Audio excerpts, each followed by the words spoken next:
The Marriage Stone by Josephine Darcy. Chapter 5. Dark Marks. Snape was not at dinner, and Harry couldn't help wondering if he was angry with him over the events of the day. He supposed he'd find out that night, since there was no way he could avoid seeing him anymore. After dinner, he reported to McGonagall's office to serve out his detention. To his surprise, the woman simply suggested he spend the time doing any homework he had been assigned.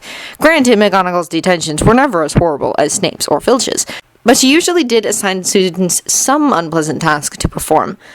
When halfway through detention, McGonagall offered Harry a tray of sweet pastries, he began to grow suspicious that the woman might, in fact, feel sorry for him. But whether it was because of the detention he'd gotten due to Malfoy's callousness, or something deeper and related to the information she'd learned about the Dursleys, he didn't know. He wasn't certain he liked it. He'd survived 16 years without anyone ever feeling sorry for him. He didn't need it now. She dismissed him after the hour, bidding him a kindly good night, and rather than make his way into the Gryffindor common room, like he desperately wanted to, Harry made his way down the long staircase towards the dungeons.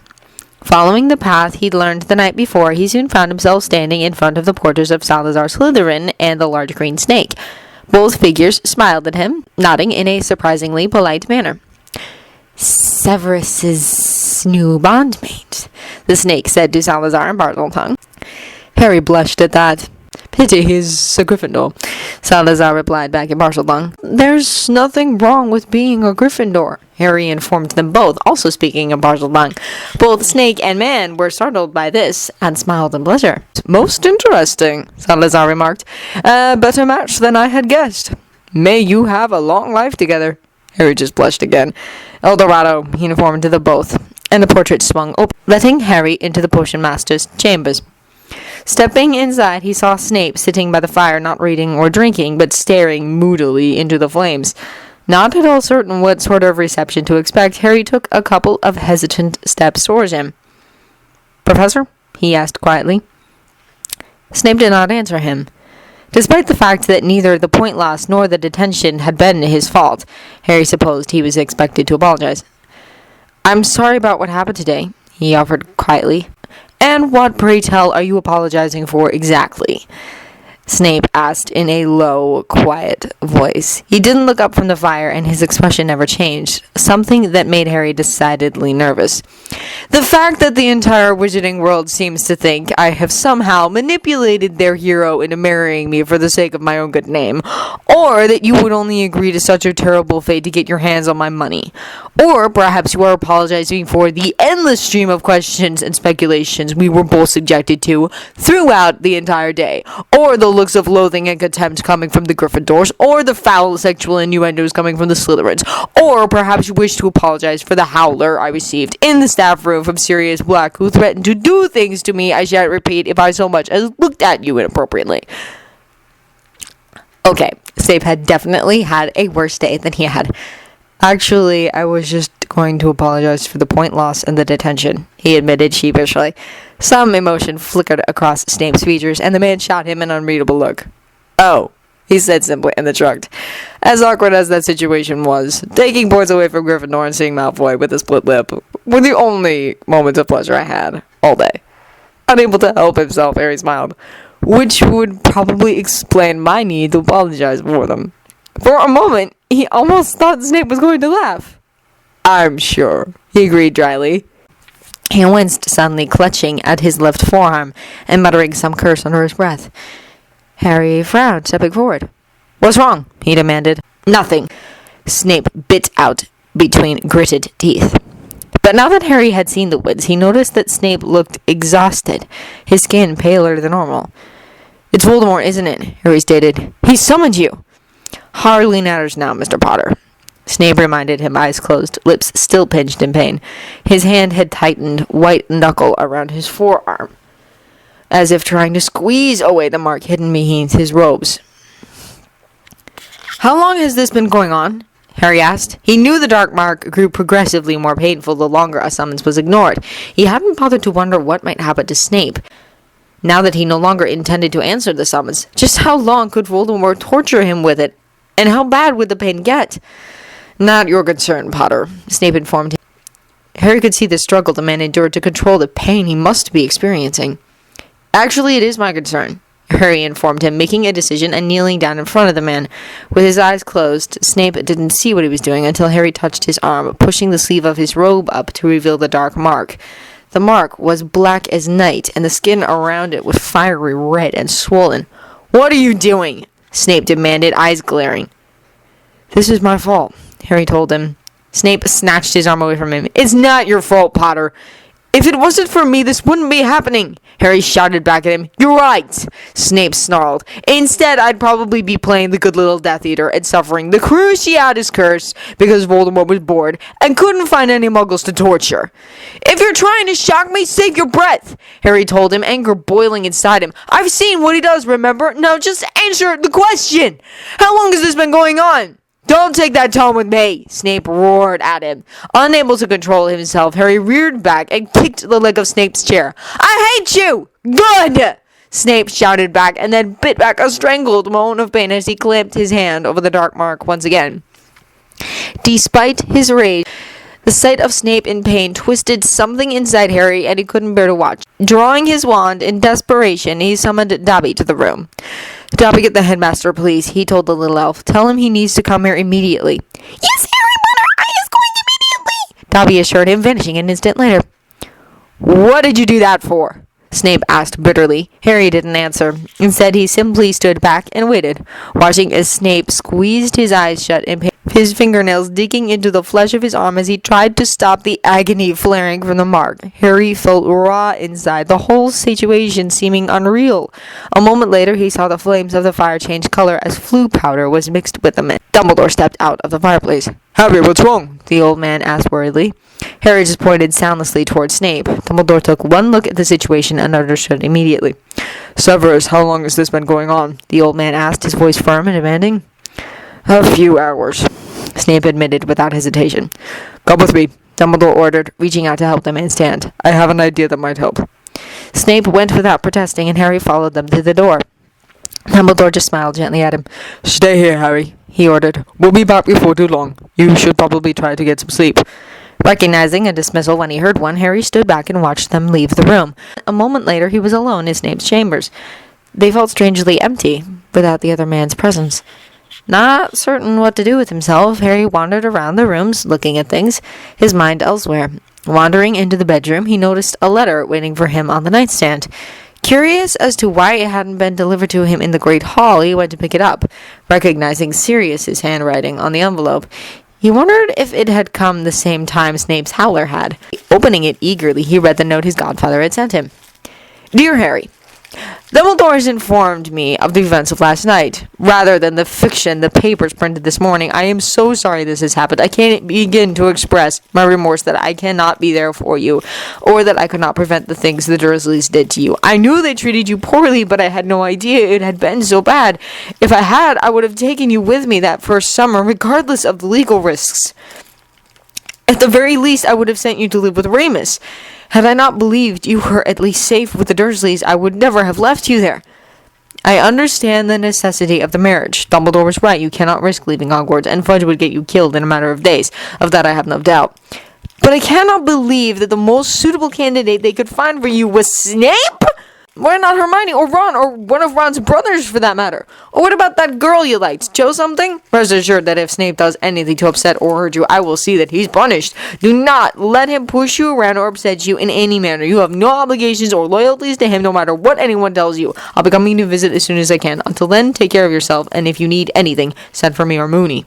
Love, Padfoot. The letter, despite everything, actually succeeded in making him feel somewhat better. Figuring he'd better send an answer back to Sirius as soon as possible, he sat down at the desk in the library and composed a short note to Sirius, assuring him that he was fine and that he shouldn't worry too much about him. Then he set it aside to deliver in the morning. After showering, Harry climbed into bed, setting his glasses and wand down on the nightstand he supposed had somehow become his. He couldn't help wondering what precisely Sirius's howler to Snape must have said, and he found himself lying awake in bed, dreaming up the words Sirius must have used. He imagined it had been great. It was nearly an hour later before Snape returned. going straight into the bathroom to change. He emerged a while later, dressed as he had been last night, in a pair of pajama bottoms, though this time he had his nightshirt already on over them. As he moved around the room, extinguishing some of the candles, Harry's eyes were drawn to his forearm. Several coils of what looked to be silver wire were wound around his forearm, covering the dark mark. "Are you all right?" Harry asked quietly as Snape approached the bed. Snape nodded tightly. "Albus found a way of blocking the pain," he informed him as he climbed in beside Harry. Harry nodded in acknowledgement and rolled away, turning his back to Snape. To his surprise, the man spoke again. "Why did you say it was your fault?" He sounded more curious than angry. For a moment, Harry was tempted to tell the man he was not accustomed to chatting while in bed. Instead, he simply opted for the truth. "If I had killed Voldemort, he couldn't hurt anyone else." "And you think it is your responsibility to kill him?" Snape asked. "One of us has to die," Harry repeated, staring at the shadows lingering around the bed curtains. A strong hand suddenly closed around his shoulder and pulled him around, pushing him flat onto his back, pinned to the bed. In the darkness, he could see little more than a shadow looming over him, but he could feel the heat of Snape's angry glare. His pulse inexplicably raced. "What is that supposed to mean?" "It means either I kill him or he'll kill me," Harry told him, a basic fact of life he'd come to accept. Snape's hand felt hotter against his shoulder. "Either way, one of us dies, and in the meantime, everyone else suffers for it, not to mention the suffering that would follow if Voldemort was the one who got lucky first." "People suffer because Voldemort is a sick, evil monster who has been doing terrible things long before you were even born. And before him, it was the wizard Grindelwald. And Dumbledore was no more responsible for his crimes than you are for Voldemort's. Take responsibility for your own actions, but don't take the blame for Voldemort's." "My own actions consisted of letting Peter Pettigrew live when I should have killed him," Harry said bitterly. "Thanks to that one stupid action, Sirius is still on the run, Cedric Diggory was murdered, and Voldemort was raised from the dead." "You're not a killer," Snape told him, "and no one expects you to be." Harry stared at him in disbelief. 63 Aurors died defending me last year, and 47 Death Eaters died when I took the Eye of Odin from Voldemort. You're right, I'm not a killer, I'm a mass murderer! And if I had to do it all over again, I'd kill Wormtail and spare myself the sheer numbers! Those were casualties of war. Snape's voice was harsh with emotion.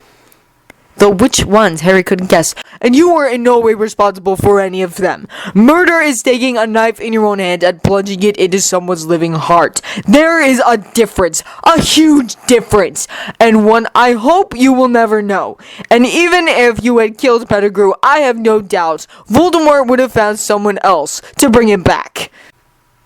And maybe there are just some things that are inevitable, Harry said bitterly. He shook off Snape's hand, which still rested on his shoulder, and rolled away from him again. If that's the case, I guess we all better hope that it's inevitable that I learn how to kill sooner rather than later. Snape didn't reply, and Harry squeezed his eyes shut, fighting back the tears he felt stinging them. He wouldn't cry, he never had before, and he wasn't going to start now. Snape woke several hours later, startled awake by the strangled cry of fear beside him. Turning, he saw Harry thrashing again on the bed, his sleeping face twisted in agony as he fought with an invisible attacker. Cursing under his breath, Snape reached for his end table, scrambling to find another vial of dreamless sleep drop. He couldn't believe he'd forgotten it, not after promising the boy last night that he would have as much as he needed.